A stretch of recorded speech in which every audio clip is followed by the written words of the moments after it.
Iba kasi ang charm ng Pulag sa mga tao. Ang dami-daming gustong umakyat ng Pulag. Kasi ito yung pinakamataas na bundok sa Luzon. Matagal na namin pinaplano na umakyat dito. Kami nung mga, sina Lester, sina Win. The most difficult mountain I've experienced before was work-related. It's my office. It's in Indonesia. This Mount Pulag climb is my first or my return climb to the recreational side of climbing mountains. Excited ako doon sa bahagi ng climb na makikita ko yung sikat na Pulag sunrise. Yung sunrise na yun is well documented in vlogs, in the internet. Morning. Good morning. Sana may CRDNR. So I've been there several times. I don't mind really going out of my way to go to Benguet just to see Pulag, because Pulag is like pretty much one of the best mountains in the Philippines. And I know that it is a national park, protected area, and that it is the land of indigenous peoples in the Cordillera. Gusto ko umakyat talaga ng bundok kasi para siyang isa sa mga goals mo in life. Yun yung mga top 10 na bago ka mamatay, mga ganong moda. Usually pag mga ganyan, di ba, sobrang memorable. Ang laki ng pagbabago sa karakter mo, sa sarili mo. Once magawa mo siya kasi tinetest mo yung sarili mo, yung limits. Pero mas nasa tayo siya. The dreaded -5 degrees Celsius nag-take place noong end of November. The temperature was about -5 degrees Celsius. So we were expecting. Sanay talaga ako sa bundok. Kasi sa bundok talaga yung mga lupain namin sa probinsya. Medyo pinakabahan, hindi doon sa pag-akyat, kundi doon sa lamig. Pag na-hypothermia ka, hindi ka makapag-isip na maayos. Kasi maapektuhan yung utak. Tapos hindi ka rin makakilos na maayos. Meron ka mga bagay na hindi na kaya.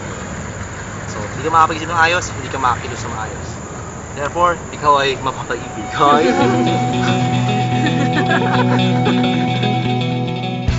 Check all the equipment included in our climb para pagdating sa taas, wala nang masyadong problema. Yung mga tents, tinignan natin yung mga pegs, kung kompleto ba, yung mga poles, kung may bale, o ano.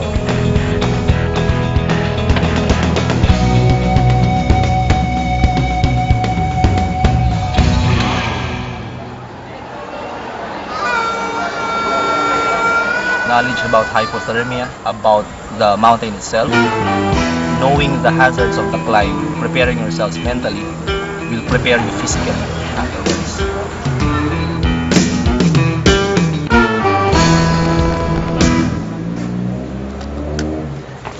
Malis kami ng alas 11 ng gabi. Mating kami dito na alas 4. 5 oras. 5 oras na biyahe. Si Rap na lang, yung hinihintay ng grupo. Naliligo pa ata.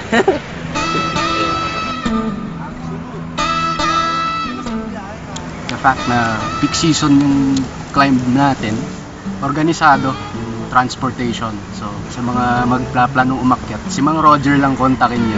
Solve na. Sir Roger Guzman. Tapos kinento rin niya sa akin na puro mga kamag-anak niya rin yung mga nagbabiyahe. Papaakyat papunta dun sa mga jump-off points. Biyasa, lalo na't hindi naman madaling i-drive yung kalsadang papunta sa mga jump-off point. Tama. You have to trust the driver na kakayanin.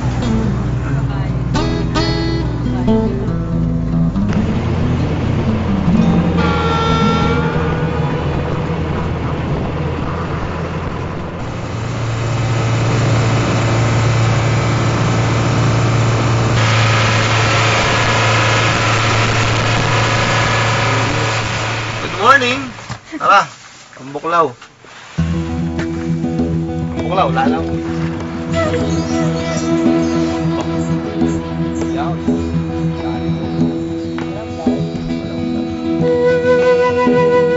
Busy. Very, very busy. That's why Oh, sige, I need Bonamil.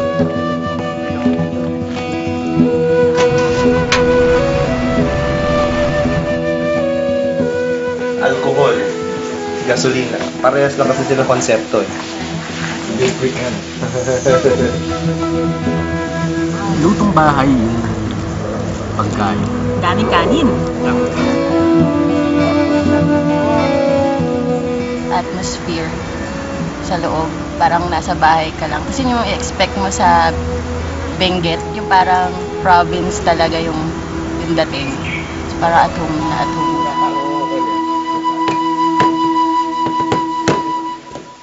Katatapos lang naming mag-agahan at ngayon magpapatuloy kami sa paglalakbay. Kaming apat ay Nasa taas ang jeep!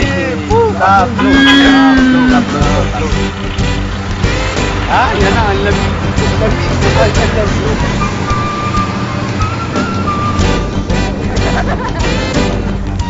Your Pulag experience is incomplete without riding atop the jeep.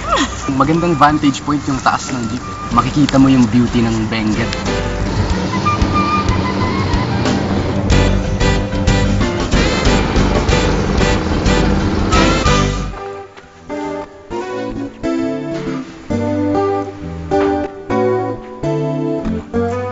Hello, ma'am. Morning po. Miss Emerita Albas, yung DNR Park Superintendent. Very knowledgeable siya sa tungkol sa pulag. Magandang ehemplo yon para sana lahat ng bundok mayroong ganun na station para naaalagaan din yung ibang bundok, hindi lang sa pulag sana. Avoid taking a bath in the natural springs. Number 1, you're brushing your teeth, washing your bottom, washing your ear, socks, underwears. Andyan yung mga katutubo dito sa lower elevation. Sanok sila ng sanok, hilamos din ng sanok. Napakabibong ale. Gusto ko siya maging ninang.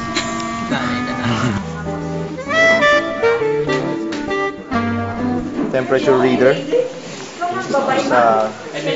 Sa labas na numbers ay in Celsius. Tapos yung sa loob in Fahrenheit. Mas gagamitin natin yung Celsius. So, looking at the meter, it's now about 20 degrees Celsius. Okay, see you. We'll wait for you on Monday. Thank you po. Ako magbabayad na.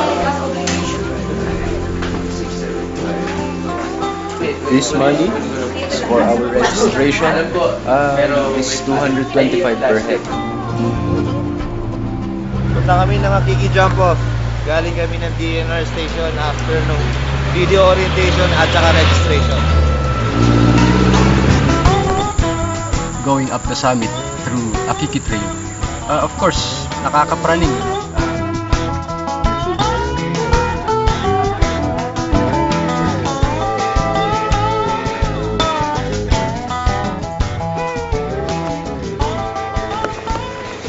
Tuwad ka, pre.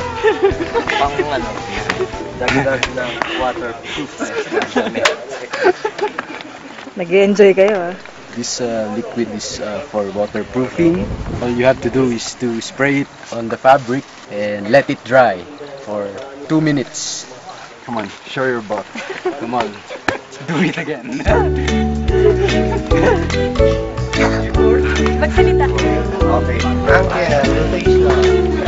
Don't forget to breathe. Let's make lakad na.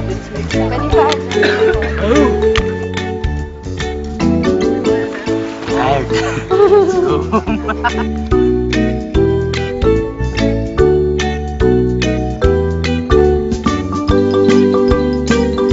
Tarek. Tarek, madami. Pine trees. So difficult, man. I almost cried.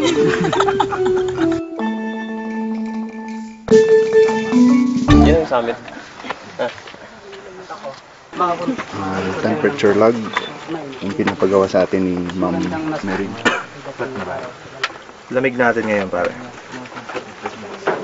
Under shade is 33 degrees. 33. Malamig, ha?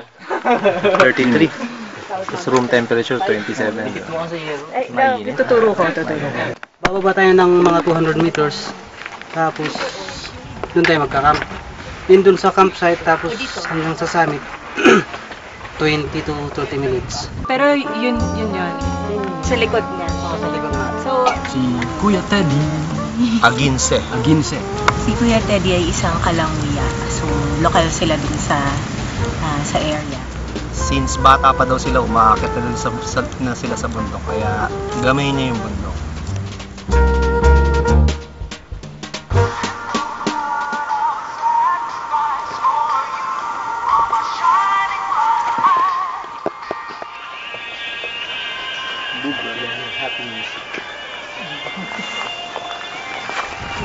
Holding hands na tayo mga pa naglalakad. Kaso single file. Single file, so dapat... Sobrang saya kasi talagang masaya yung grupo. And I think that's a very important part, if not a requirement, for any travel.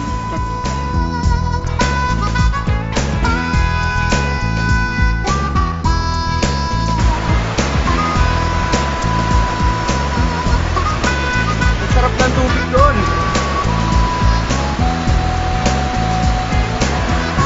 Lalagyan pa natin na isa dito sa gilid. Tatahin natin yung sapatos na Rena. Bumigay kasi.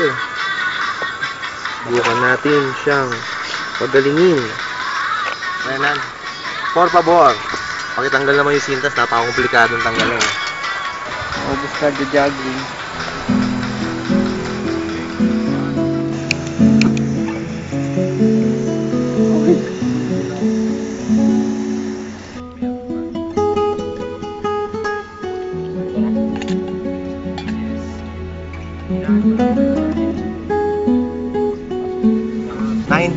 Celsius. Lowest temperature sa Edet campsite.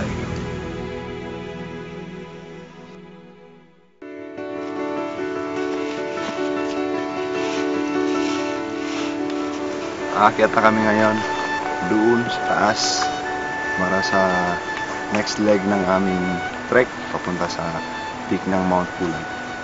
Susunod naming destination ay ang Saddle Camp.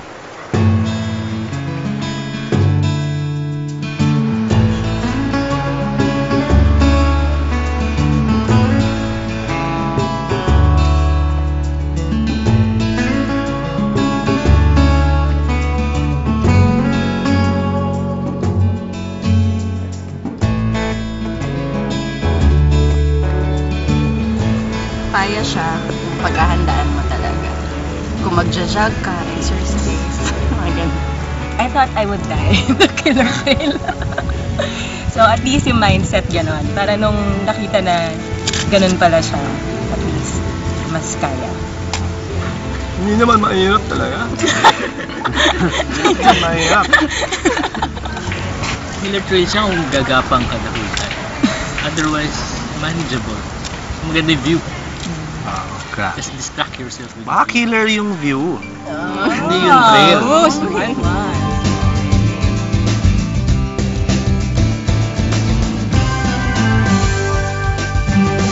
We still have how many kilometers to go? Sign language. We are at what 1,500 meters elevation, and Pulag is around 2,900. So we still have roughly 1,400 meters.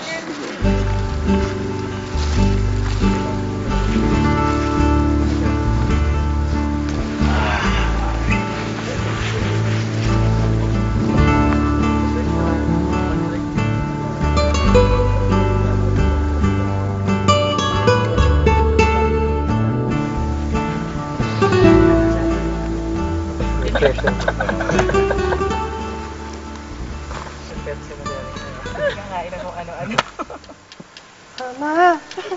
Sa bundok, Mama!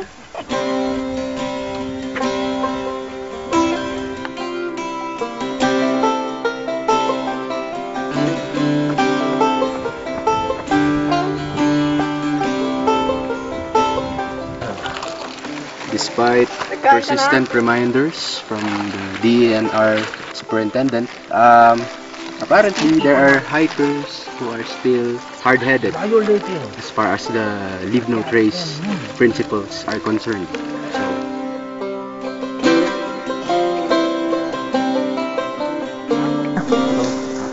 Mapapasok na tayo ngayon sa Mosi Forest.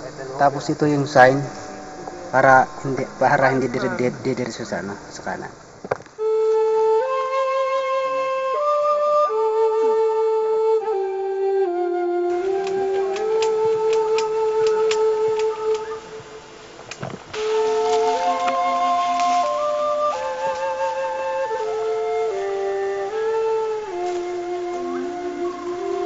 And as you can see, the plants or the trees have become smaller in size. As we go from low elevation to high elevation, the size or the height of the plants change. So we are literally walking down a trail of bonsai flora. The characteristic is the branches or the trunks are covered with this green organism, your moss.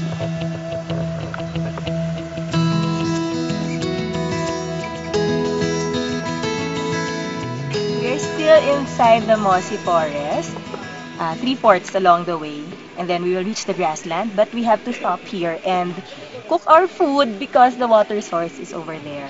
And there's no more water source in the grassland campsite. And we can see ang Buklao in the horizon, which is so far away.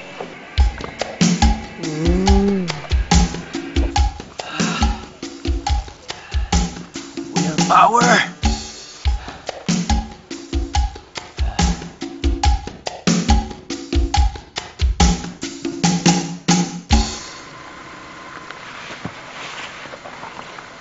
Nandito na tayo sa grassland. Umpisa ng grassland, 1 hour from the campsite. This is where the fun part starts daw. Ayun siya.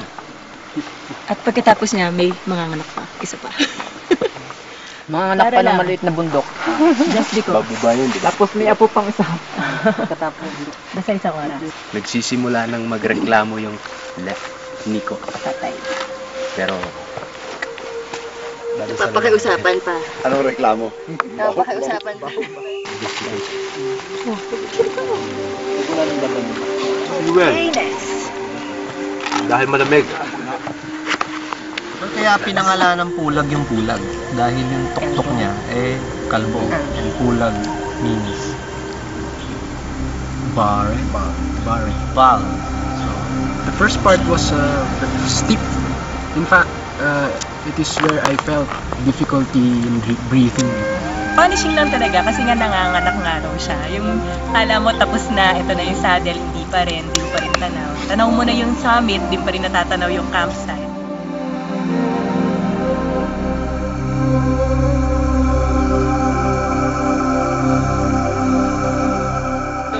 So our temperature right now is 6 degrees. Kalamang. It's very, very cool. We are now in the saddle camp of Mount Pulag. According to our guide, it's 15 minutes away from the summit. So, so we are expecting the temperature to be even more. May lasing. Lasing ba? Oo. Magkakaibigan tayo lahat dito. The negative thing about saddle is that we experience the ugliest camp ethics ever. In behalf of the team, mag-a-appeal na ako. Sana maging responsable lahat ng umaakyat. Marami pa rin mountaineers o hikers na hindi pa niyayakap buong buo yung leave no trace principles, saka yung camp ethics. Respeto dun sa kultura ng lugar. Kaya mayroong orientation tungkol sa mga dapat na ginagawa pag nasa taas ng bundok. Respeto lang.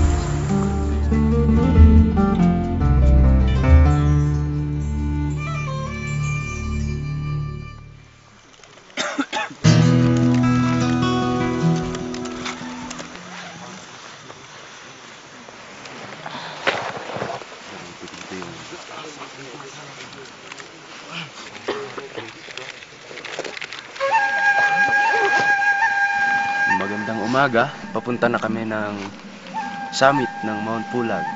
Titignan natin yung sunrise, no? Yung grand finale ng akyat natin.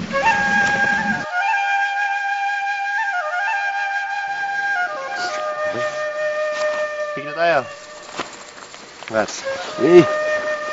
After so many years of planning, 4 years na. Sunset na lang. Ay, sunset. Finally! Good and hot.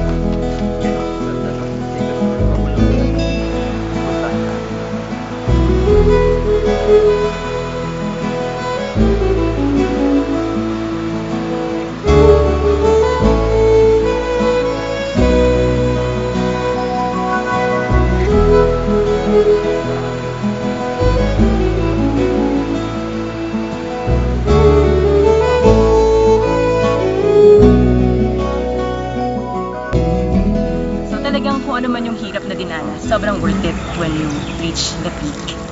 Kasi sobrang ganda talaga. Ang ganda ng kulay, ang ganda ng mga kabundukan, ang ganda ng clouds.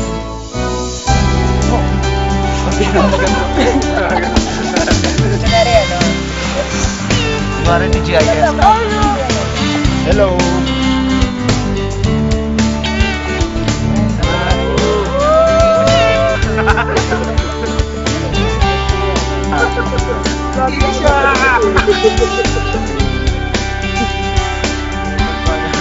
Ang Davao.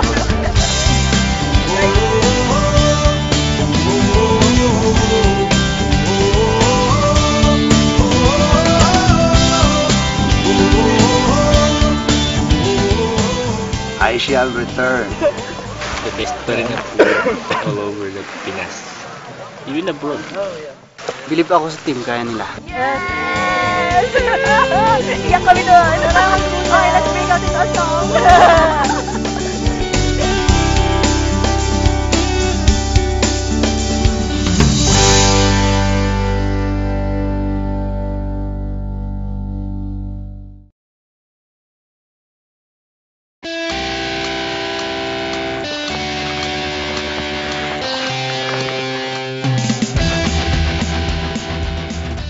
Naganda kami. We prepared hard for this fight. We trained hard. Maganda, maganda. Maganda magbunit. Maganda. And then if you have like people with you, good company, it's the perfect. I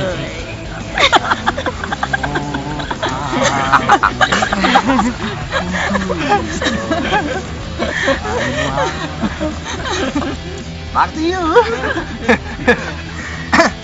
Akala mo papalabas yan. Yari kayo sa Hindi lang ng magulang. Ano bang seryoso yung akit nyo?